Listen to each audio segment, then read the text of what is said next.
Estamos arrancando el taller de enfermedades en semillas de soja. ¿No? Sanidad de legumbres, perdón.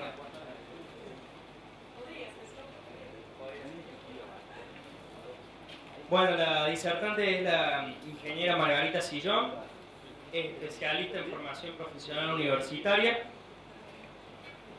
profesora adjunta de la Cátedra de Fitopatología de la Universidad Nacional de Córdoba, directora del programa Investigación y Desarrollo sobre Manejo Sustentable de Cultivos Extensivos perteneciente a la Universidad Nacional del Litoral, consultora privada, integrante de la consultora Entoagro Uruguay de la República Oriental del Uruguay y responsable del área de fitopatología de la misma.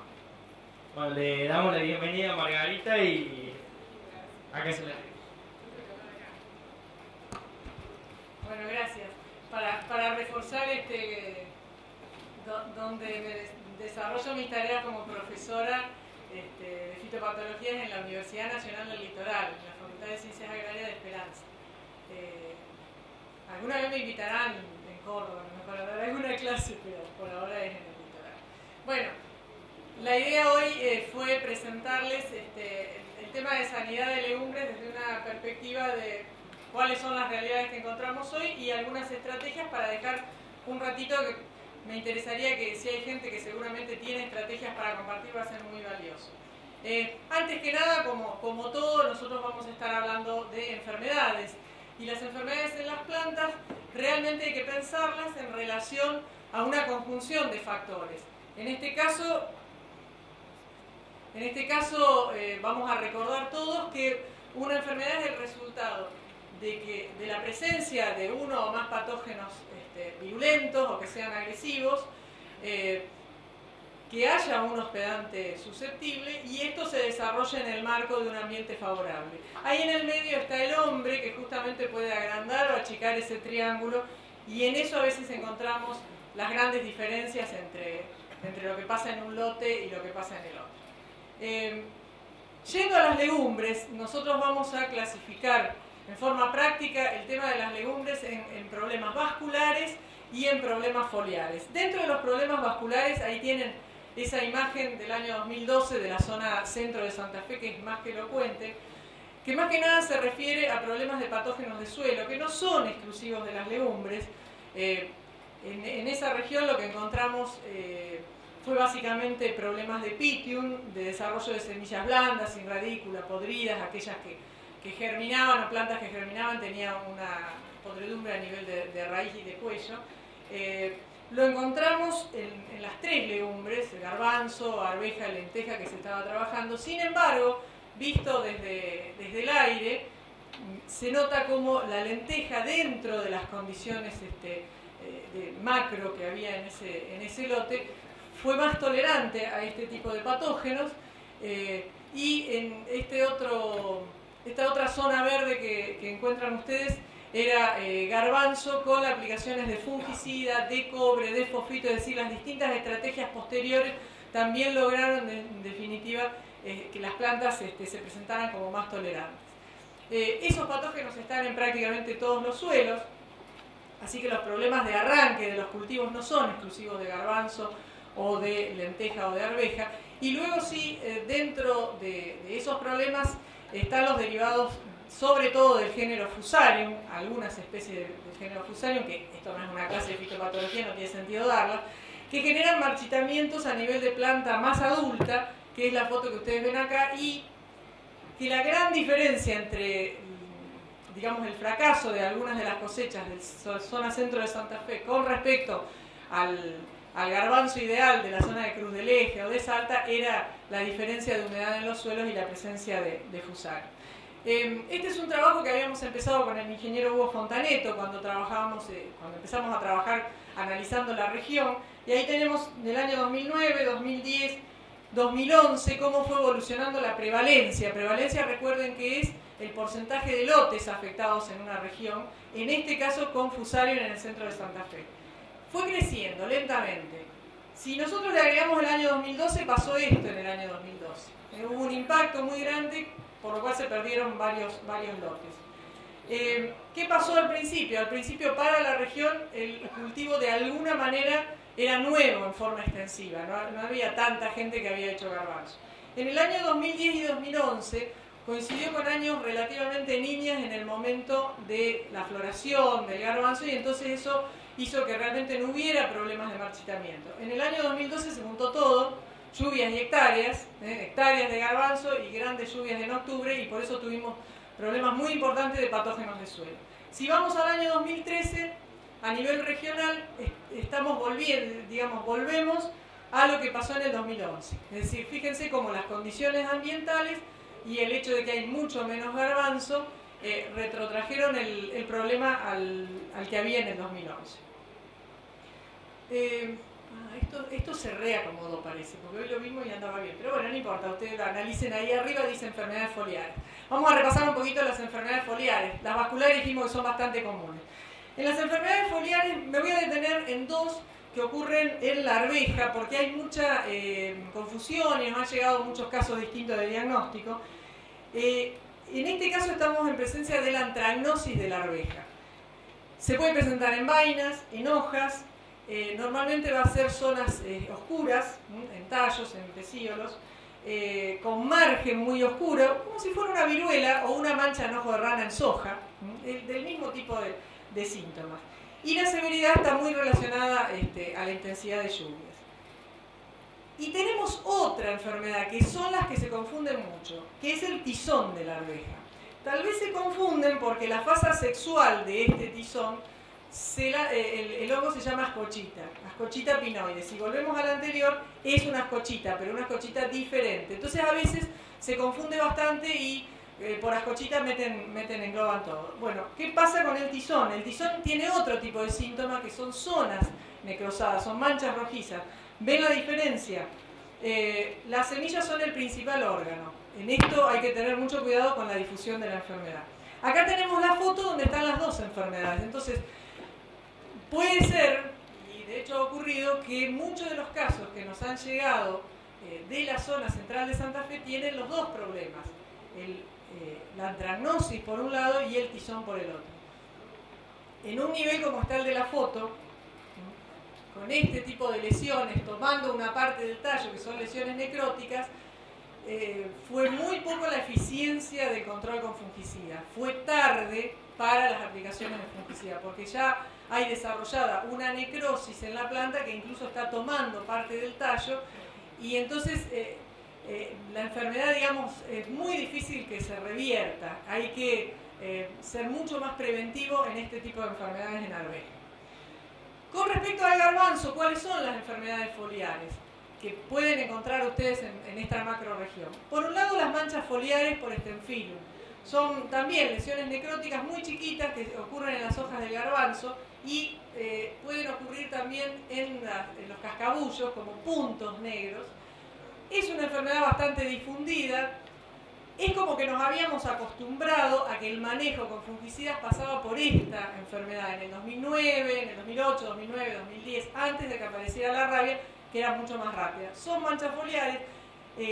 La diferencia que se obtiene en ganancia con el fungicida es buena, pero nos da tiempo, digamos, relativamente tiempo esta enfermedad para frenarla con el fungicida.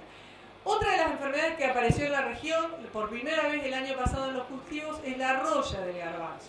Apareció muy tarde, apareció recién en noviembre, los garbanzos estaban absolutamente llenados de granos finales y en madurez, no tuvo impacto, pero no es de descartar, es una enfermedad que si aparece antes, como todas las royas, su síntoma característico va a ser el hambre fisiológica, es decir, va a tratar de derivar nutrientes. Y acá tenemos un poco las dos enfermedades que se están repitiendo. Esta, que todavía no la nombramos, es la rabia del garbanzo, donde son lesiones redondas con círculos concéntricos, bastante fácil si uno empieza a estar más canchero en el diagnóstico. Y puntos muy chiquitos corresponden al signo de la roya, que pasó casi desapercibido porque la atención, digamos, estaba focalizada en los manchones grandes de rabia y no de roya. Y esa es la rabia del garbanzo, para verla mejor. Son lesiones necróticas que pueden ocurrir en cascabullo, en tallos, que son las más graves, en los cascabullos, la mitad del cascabullo con una pudredumbre, y va a tener círculos concéntricos de puntuaciones negras que corresponden a los picnidios, que es la fase sexual del hongo. El hongo tiene dos fases, una sexual y otra sexual. La sexual corresponde a estos puntitos que van a ver ustedes. Eso puede servir para el diagnóstico sea rápido y precoz. Los síntomas, de todas maneras, recuerden que es la expresión de la planta ante el ataque de un patógeno. Entonces, los síntomas son para el libro, para entrenarse, pero puede variar a veces según las fitotoxinas. Distinta producción de fitotoxinas, distintas cepas pueden modificar un poquito los síntomas. Para que vean las dos enfermedades más características de la región de cascabullos, esos puntitos corresponden a Stenfilum, los otros que son círculos necróticos corresponden a rabia. El Stenfilum no generó una podredumbre de la mitad del cascabullo y sí, en cambio, lo generó la rabia. Las manchas de los tallos en rabia son las más complejas y son las que hacen que la enfermedad parezca una enfermedad vascular. Cuando nosotros empezamos a tener manchas en los tallos, avanza esa necrosis y termina muriendo la parte de arriba de la planta, muchas veces llegaron al laboratorio pensando que era marchitamiento. ¿Cuál es la diferencia? Y bueno, con el marchitamiento yo digo, no, la pude controlar, me quedo tranquilo, ¿qué va a hacer? Me tocó en suerte. Si yo puedo detectar a tiempo la rabia, yo sí la puedo controlar porque es una enfermedad foliar. Por eso es importante el diagnóstico. La infección ocurre con horas de mojado y unos 20 grados de temperatura. Miren las fechas, ahí tenemos 31 del 8 del 2012, ahí habíamos detectado los primeros síntomas, eso se veía con lupa de 40. Después teníamos el 3 del 9, ya estaban mucho más formados. Ahí tenemos el 7 del 9 y acá tenemos el 10 del 9. En 3 días los picnidios estuvieron formados, en 4 días el 50% de severidad en hojas y en 3 días más prácticamente el 100% de severidad. Eso nos da la pauta de que en un año niño es una enfermedad muy policíclica, que en pocos días, en 10 días, llegó a un 100% de severidad incontrolable y por eso la importancia del diagnóstico precoz en esta enfermedad. Lo que sí puedo hacer es medir el riesgo de rabia. Entonces nosotros hemos adaptado de la Sociedad Canadiense de Fitopatología una especie de encuesta y de semáforo, donde con respecto al historial del lote, si yo no he tenido garbanzo, estoy tranquilo. Si no he tenido garbanzo en 3 años, pero sí antes, puedo estar en amarillo, y si he tenido garbanzo en los últimos 2 años, estoy en un riesgo más alto.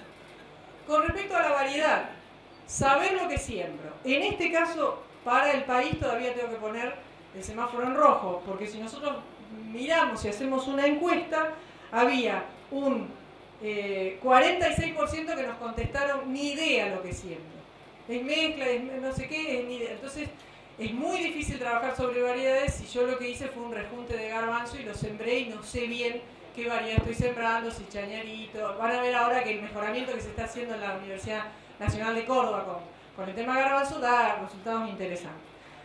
Con respecto a la semilla, si dio en el análisis libre de ascochita, puedo estar relativamente tranquilo. Con un nivel de ascochita menor al 1% estaríamos entre tranquilo y un semáforo en amarillo. De entre 5 y 10% que tenga ascochita la semilla, estoy en un semáforo en amarillo. Y si ni siquiera conozco la calidad, estoy en el mayor alto riesgo porque no sé lo que estoy sembrando, ni de calidad. Los síntomas en el lote. Si yo apliqué fungicida y por 20 días yo no veo el avance de esos círculos concéntricos, mi semáforo está en verde. Si hay nuevas infecciones a los 20 días, tengo que estar atento a una nueva aplicación de fungicida. Y si ni siquiera apliqué fungicida, se puede disparar en 10 días la enfermedad, luego parece vascular y es incontrolable. Con respecto a las condiciones del cultivo, si mi cultivo está en buenas condiciones, no tuvo daño, no tiene estrés, mi semáforo está en verde. En un cultivo sembrado muy temprano, con una emergencia retrasada, lo puedo considerar en amarillo, tengo que tener cuidado con el riesgo de rabia. Con daños por herbicida va a tener más heridas y puedo tener más riesgo de rabia. Y si ni siquiera fui a ver el lote, mi lote está en alto riesgo de rabia. Y con respecto finalmente a las condiciones climáticas, si no hay lluvias, el periodo se pronostica seco, es una enfermedad que necesita lluvias, puedo estirar los monitoreos y puedo estirar incluso la aplicación del fungicida. Si hubo muchas lluvias en la última semana, mi riesgo está en amarillo. Y si hay un tiempo, si se pronostica un tiempo inestable, con tormentas, con mucho salpicado, sobre todo con heridas y salpicado desde las mismas plantas, mi riesgo va a estar en rojo. Hablando de estrategias, hasta acá serían más o menos las realidades de lo que yo les quería mostrar con respecto a sanidad en legumbres. Si hablamos de estrategia, ¿cómo está hoy? Hoy hay un equipo de mejoramiento dirigido por la doctora Julia Carreras, que está trabajando en la Universidad Nacional de Córdoba históricamente en este tema. No tenía sentido acá traerles cada una de las nuevas líneas, pero sí hacer un pantallazo. Sobre todo está trabajando con el tema rabia y con el tema marchitamiento de garbanzo. Entonces, veamos el vaso medio lleno, siempre hay que tratar de ser optimista.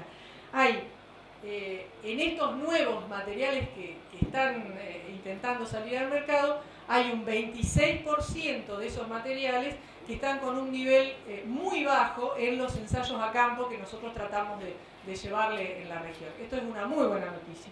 Si nos vamos a rabia, estamos viendo en Cascabullos hay hasta un 58% de los materiales que están dando un nivel bajo todavía en Cascabullos y un 32% que están dando un nivel muy bajo, incluso ausencia en hojas. Entonces, provisoriamente se abre un buen panorama para todo lo que es el mejoramiento que se está haciendo en garbanzo.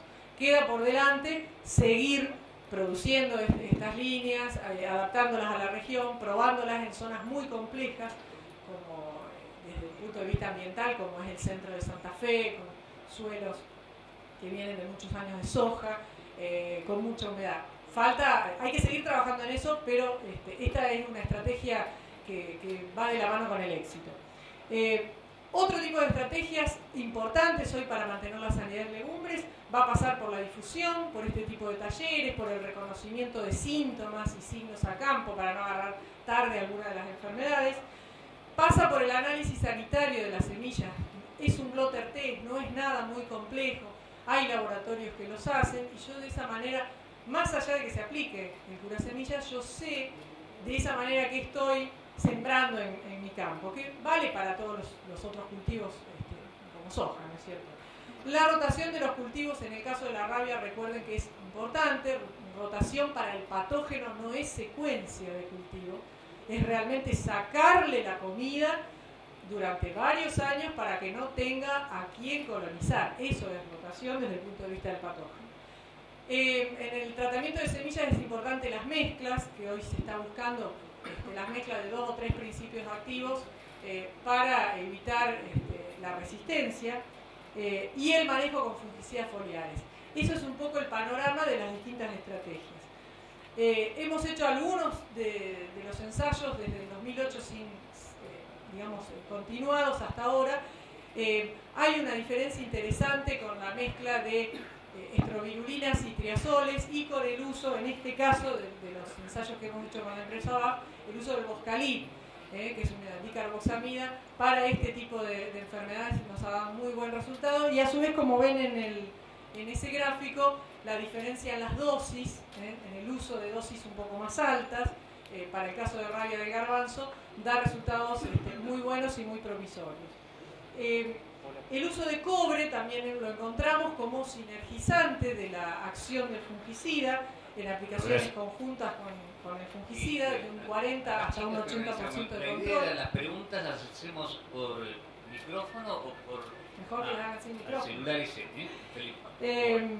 La importancia de la rotación de estos principios activos, estrobirulinas, triazoles, carboxamidas, los ensayos que estamos haciendo con Arista.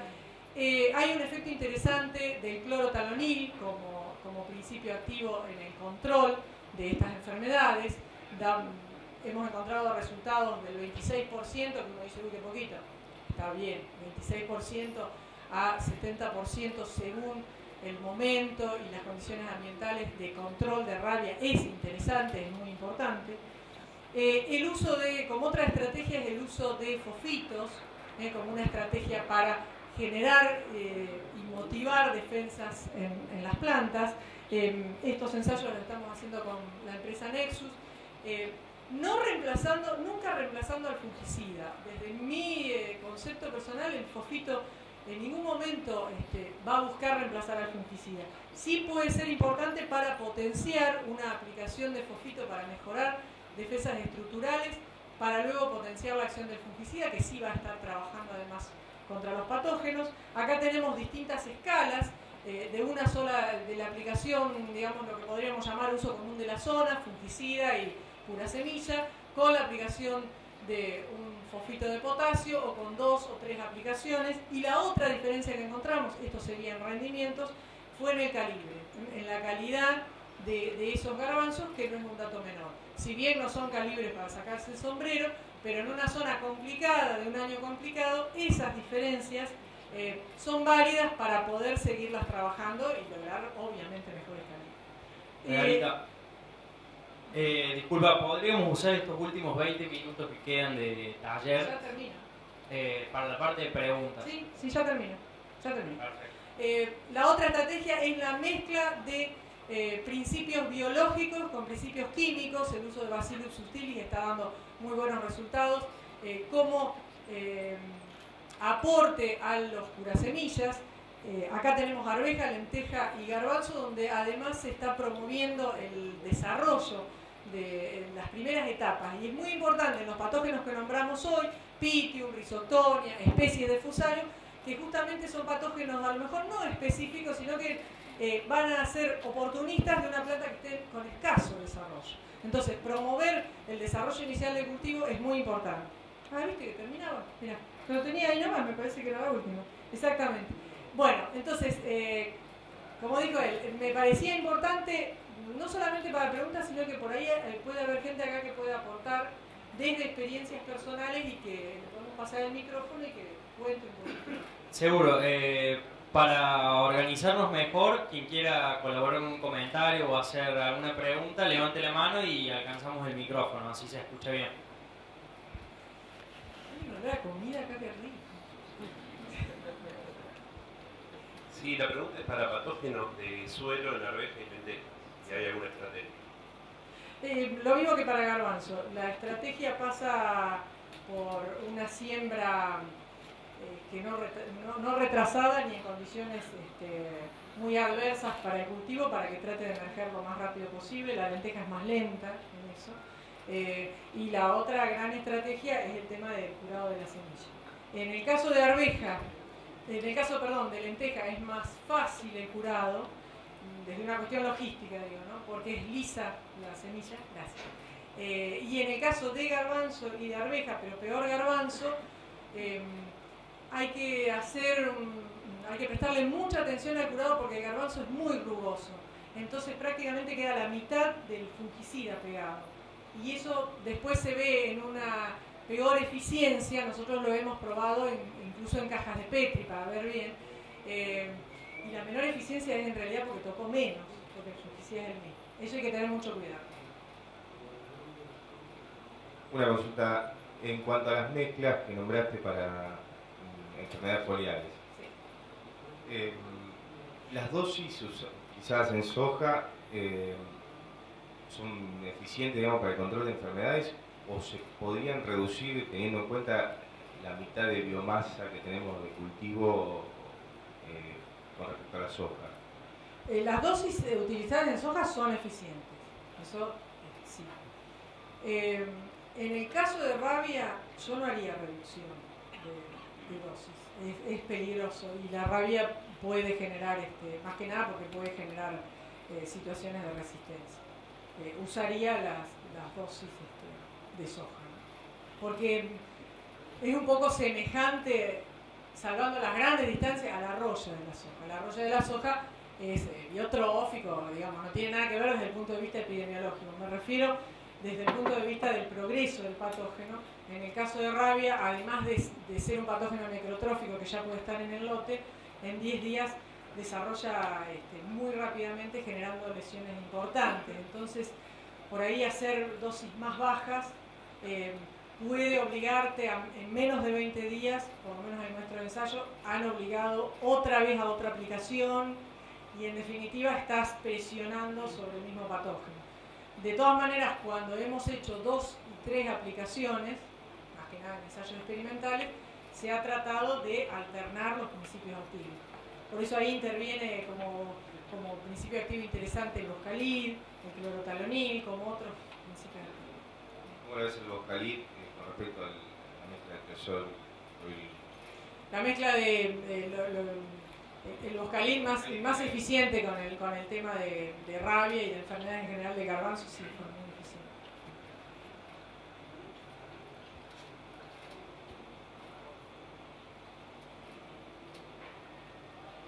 Hagan pregunta que sepan. Si no, le preguntamos a alguna idea.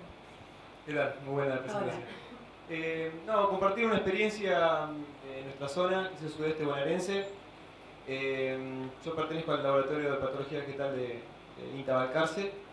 Y bueno, llegaron al laboratorio muestras de unos ensayos de varias empresas que estaban probando el cultivo en nuestra zona. Llevar el cultivo a nuestra zona. Garbanzo, perdón, disculpe. Tratamientos con fungicidas también tenían incluidos, y prácticamente yo fui a ver, llegaron las muestras, hicimos el diagnóstico y también fuimos al campo a ver cómo estaba la situación, y la verdad era impresionante ver el campo, estaba todo completo, 100% severidad. Disculpame, con respecto a rabia. A rabia, perdón, sí, Rabia a rabia de garbanzo. Impresionante, ¿no? Es la experiencia de cómo llevar un cultivo a otra zona que por ahí no... Sí, es muy válido lo que vos decís, porque la rabia además se expandió de una forma espantosa. En la zona del sur de Buenos Aires, a veces los síntomas iniciales pueden pasar un poco desapercibidos, porque tal vez la temperatura al principio es más suave, más baja, pero con inviernos moderados, como hemos tenido, que casi es un verano, en muy poco tiempo puede tener una severidad, una incidencia primero del 100%, y el problema de la rabia es el mismo problema que dijimos como problema epidemiológico de tizón de la arveja. Cuando la necrosis y el punto de infección está en la zona del tallo, luego toma enseguida todo el tallo y toda la planta hacia arriba muere. Entonces, por más que vos le pusieras luego una segunda aplicación de fungicida, ya hay un daño que no puede volver para Los atrás. cultivos estaban prácticamente quemados. Claro. Quemados. ¿Eso fue en este último...? No, en el 2011, 2012, sí. Muchas gracias. Tal vez ahí estuvo también la sorpresa de la rabia. Entonces, claro, cuando uno la encuentra como mancha foliar, la encuentra con una severidad o una incidencia alta. Muchas gracias. Dos preguntas, ingeniera Nueva. ¿Usted qué recomendaciones daría para los cultivos de arveja ante el pronóstico de niño, para la zona centro del país y de suelo arenoso? ¿Qué vislumbra usted? ¿Qué medidas habría que estar alerta? Con respecto a enfermedades. Sí. Y la otra es si tiene alguna experiencia en enfermedades de bici para semillas. Bueno, de bici exactamente no. Experiencias para producción de semilla, no como para poder compartirlas, digamos, o tratarlas en este ámbito, porque son ensayos muy experimentales, muy confidenciales. Digamos que los conceptos generales son conceptos muy semejantes a los que podemos tener para soja, para semilla. Con respecto a lo primero, en un año niño, en arveja, el problema de tizón es un problema que debería atacarse con una incidencia, pensando en incidencia sería porcentaje de plantas donde yo empiece a ver ese síntoma, no mayor al 25%, para que realmente el fungicida pueda estar previo al desarrollo exponencial de la enfermedad, porque es una enfermedad policíclica que tiene una curva de progreso, digamos, con una fase exponencial. Entonces, si yo hago una aplicación de fungicida en un año niño, donde yo ya tengo el 50% de las plantas con síntomas, cuando recién voy a aplicar el fungicida, es muy difícil bajar esa curva. Y la otra pregunta era con suelos arenosos.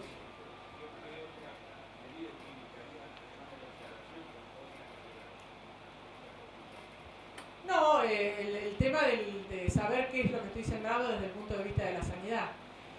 Hay una cosa importante que por ahí es difícil de rescatar, que es la historia de los lotes. La historia de los lotes, a veces con el tema de los alquileres y de todo ese tipo de cosas, se pierde, y es el mismo problema que podemos llegar a tener para poder llegar a armar un mapa de nematodes. hoy me preguntaban en un reportaje y bueno, el nematodes tiene ese mismo problema.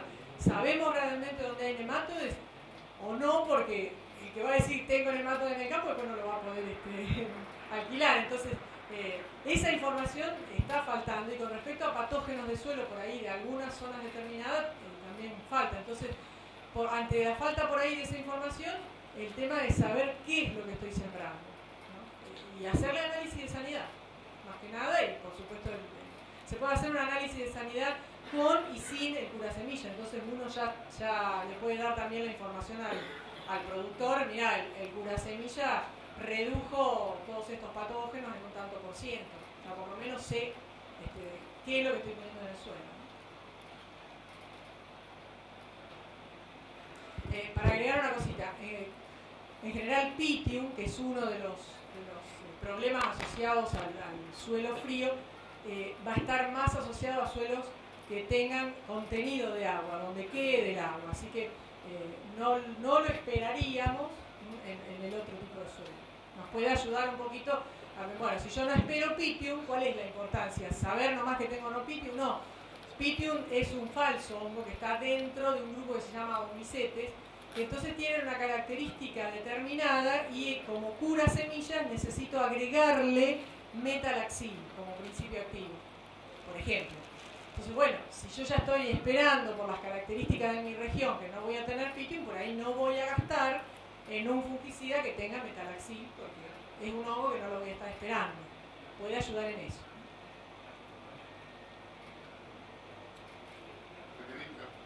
Buen día. Hola, Antonio. ¿Cómo andás? Gracias. Primero un par de comentarios y después una Dale. pregunta. Primero una enorme alegría. Gracias, yo también estoy muy contenta de estar acá.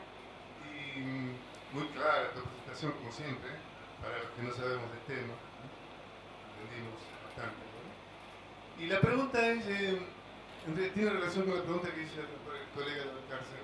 Yo tenía el preconcepto, por conocimiento de la rabia, de que había como una línea imaginaria, no la tenía muy clara, pero que como que en el norte era más importante. Entonces me sorprende.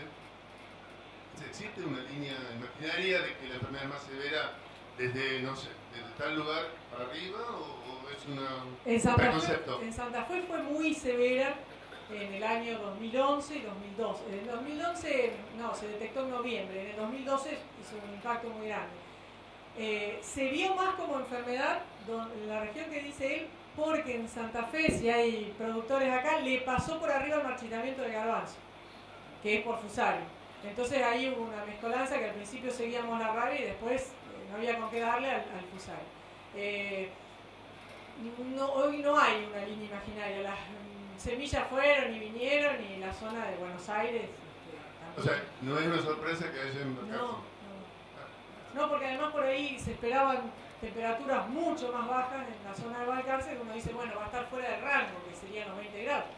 Pero con unos 5 días o 10 que haya tenido ese cultivo en el mes de agosto o en el mes de septiembre, sobre todo, con 20 grados, entraron en las condiciones. Gracias.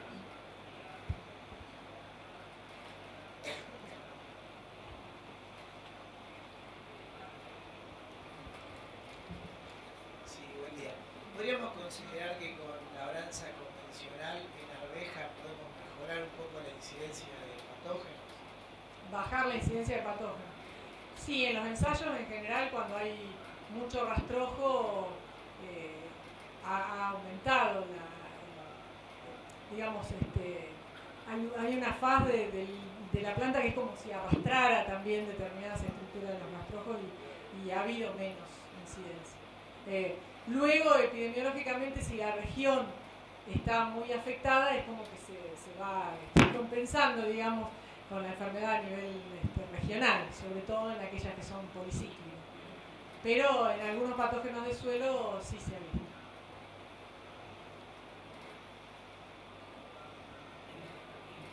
¿Qué tal? Buen día. Tema curasemilla de arveja.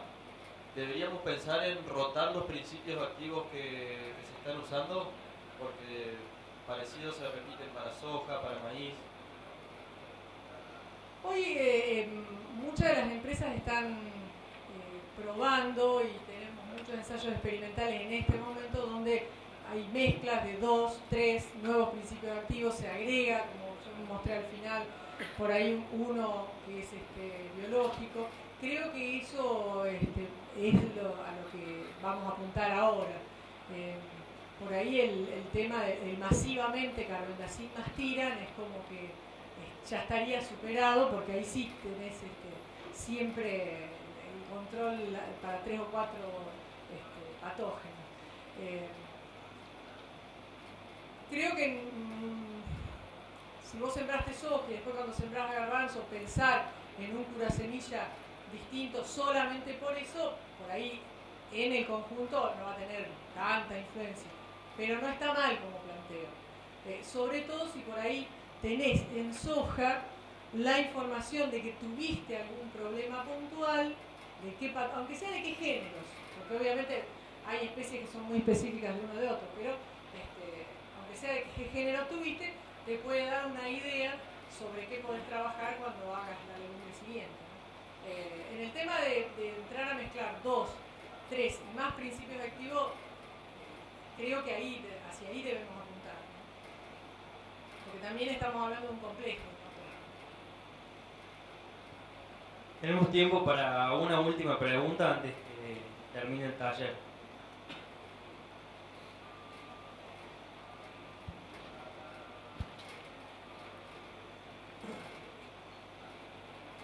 Reitero antes de pasar a la pregunta, reitero que por ahí en garbanzo y en arveja hemos visto mucho más problemas con Gabriel, en cómo se distribuyen en la semilla, que queda muy poquito pegado a la semilla, en la parte logística. Margarita, una última pregunta. Dijiste que el uso de herbicidas post-emergente aumentaba la probabilidad de la aparición de enfermedades. El uso de herbicidas post-emergentes, ¿sí? O yo entendí mal, digamos, en algunos casos daños por herbicidas de aquí. Ah, daños, no, sí. Es decir, yo asumí que era por el uso de herbicidas post-emergentes. ¿Existe alguna incidencia negativa en el uso de pre-emergentes? Yo claro, lo que dije, cuando armamos ese semáforo, digamos, para rabia, aquellas plantas, por herbicida o por otra cuestión, las plantas que estén dañadas son plantas, puede ser por una plaga también, que tienen más apertura de heridas naturales. Esas heridas son un vehículo, una autopista directa para determinados patógenos que si no tienen que desarrollar tubos y tienen que entrar en la planta. Eso es un poco el concepto. No me iba tanto al tema de herbicidas, sino al tema de heridas. Puede ser por una plaga, puede ser otro tipo de daño mecánico. Y lo mismo con el tema de semillas. Las semillas que por ahí tienen daño mecánico, muchas veces tienen una entrada mucho más directa a patógenos. Y las semillas que estén germinando en un suelo muy duro, con muy poca agua, muchas veces tienen que desarrollar esas raíces ante una condición muy adversa, generan daño y después es una oportunidad para entrar, sobre todo especies de fusarios, que entran como enfermedad. Más que nada le apunté a ese tipo de daño. No tenemos ensayos, pero a lo mejor los colegas que están por acá tienen ensayos donde un determinado herbicida tenga algún impacto sobre una determinada enfermedad. Yo en lo personal no hemos desarrollado ese tipo de ensayo. Sí el tema de evaluar con determinada cantidad de daño cuánta cantidad de enfermedad o en cuántos días, en qué progreso hubo determinada enfermedad y sobre todo algunas bacteriosis.